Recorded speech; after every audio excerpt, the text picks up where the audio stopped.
May tao na hindi gumagamit ng lakas, kundi ng dila. Kapag nandyan ang boss, akala mo siya ang pinakamagaling. Pero pagtalikod, iba ang ugali.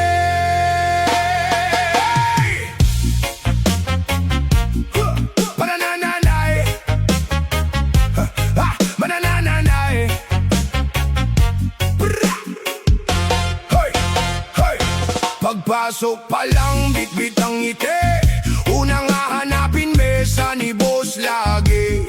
Konting biro, konting pure, akala mo'y walang mali.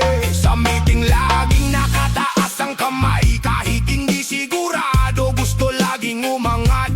Palakpak ang hanap, hindi resulta, puro pabango, kulang sa gawa.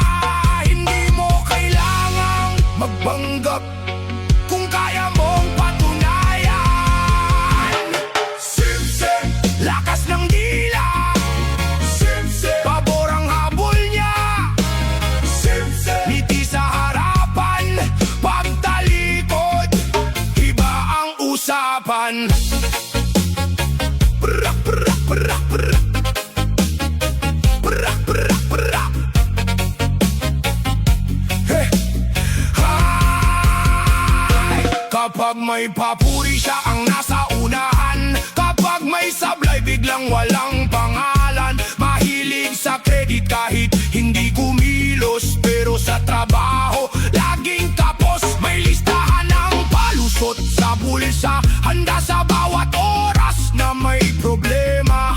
Pero kapag si boss ang tumawag, biglang bilis ng bawat hakbang. Hindi lahat ng tahimik ay mahina, may mga taong trabaho ang ipinapakita. Hindi kailangang sumipsip para umangat, ang husay mismo ang gumagawa ng pangalan. Hindi mo mabibili ang respeto, hey, kung puro yabang ang dala mo. Hey, sa bawat araw lumalabas din kung sino ang totoo at sino ang hangin. Mabilis sumikot ang takbo ng oras, hey, pati pwesto pwedeng magbago bukas. Kapag wala na ang kapit at pabor, anong matitira sa iyong pangalan?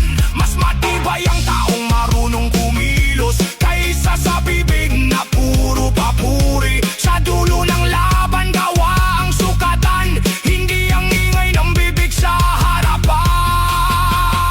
Oh! Hindi lahat ng nakangiti tunay, hindi lahat ng malapit mahalaga. Simsim, lakas ng dila. Simsim, pabor ang habol niya. Hindi habang buhay, sa huli gawa pa rin ang magpapakilala.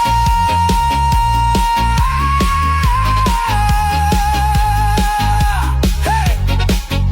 Sa opisina, may isang bagay na hindi natatago: ang sipag at ang pagpapanggap.